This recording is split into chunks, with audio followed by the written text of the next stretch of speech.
कहानी है एक गरीब पिता और उसकी बेटी की। एक बार वह गरीब व्यक्ति अपनी बेटी को स्कूल से लेकर शहर के एक महंगे होटल में पहुंचा। उस व्यक्ति ने फटे पुराने कपड़े पहने हुए थे और उसकी बेटी स्कूल की ड्रेस पहनी हुई थी। जब दोनों होटल के अंदर पहुंचे तो वेटर पूछा, सर आप क्या खाना पसंद करेंगे? आप अपना ऑर्डर बता दीजिए। तब उस व्यक्ति ने कहा कि आप मेरी बेटी के लिए एक प्लेट पाव भाजी लेकर के आ जाइए बस। वेटर ने कहा, सर आप कुछ नहीं लेंगे? आपके लिए भी कुछ लेकर आऊं? तो गरीब व्यक्ति ने कहा, मेरे लिए कुछ नहीं, आज मेरी बेटी के लिए पार्टी है। मैंने इससे वादा किया था कि अगर तुम इस जिले में 10th क्लास में टॉप करोगी तो तुम्हें मैं सबसे महंगे होटल में पार्टी दूंगा, तो आप सिर्फ बच्चे के लिए पाव भाजी लेकर आइए।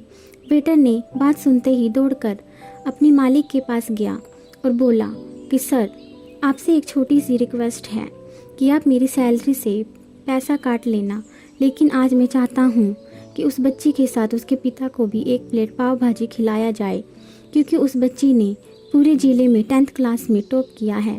वह गरीब पिता है, ज़्यादा पैसे नहीं होंगे, इसलिए कह रहा है सिर्फ बच्ची के लिए ले जाओ।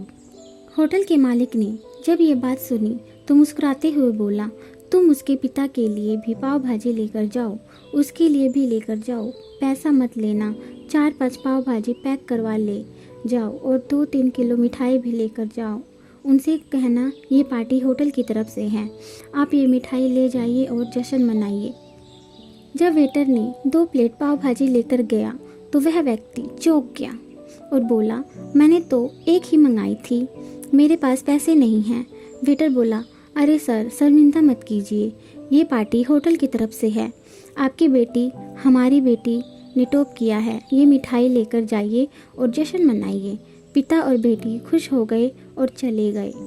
कई साल बीत गए। उस गरीब पिता की लड़की अब यूपीएससी की तैयारी करके कलेक्टर बन चुकी थी और इत्तेफाक से उसी शहर में उसकी पोस्टिंग हुई थी। उस लड़की ने उस होटल में सूचना पहुंचा दी कि मैं उस होटल में लंच करने के लिए आ रही हूँ। होटल के मालिक ने जब ये सुना तो होटल को पूरी तरह से सजवा दिया। गांव में ये बात पूरी तरह से फैल गई और कस्बे के सभी लोग उन्हें देखने के लिए आने लगे। कलेक्टर अपने पिता के साथ उस होटल में पहुंची। कलेक्टर ने होटल के मालिक से कहा कि शायद आप मुझे पहचान नहीं पा रहे हैं, हम वही पिता पुत्री हैं जो कि हमारे 10th क्लास टॉप करने पर आपने मुझे पार्टी दी थी। हम वही पिता पुत्री हैं, आज फिर से आए हैं और आज पार्टी हम देंगे आपको, आपके पूरे स्टाफ को और पूरे गांव को, क्योंकि अपने गरीबी का सम्मान किया है। आपने उस दिन जो पार्टी दी थी मुझे बताया कि मुझे कितनी और ऊंचाई तक पहुंचना है, कितनी और बड़ी मंजिल को छूना है। आपने एक नई प्रेरणा दी थी और आज मैं उसी प्रेरणा को एहसान चुकाने के लिए आई हूँ। वो मैडम ये सब कहती जा रही थी और आंखों से आंसू बहाती जा रही थी। ये कहानी हमें सिखाती है कि कभी भी किसी गरीब का मजाक मत उड़ाना, हो सके तो उसकी मदद करना, और अगर मदद ना कर सको तो उसका मजाक मत उड़ाना, क्योंकि वो सब देख रहा है। बनाना है तो उसकी नज़र में अच्छा बनिए, जहाँ भी रहिए कर दिखाइए कुछ ऐसा कि दुनिया करनी चाहे आपके जैसा।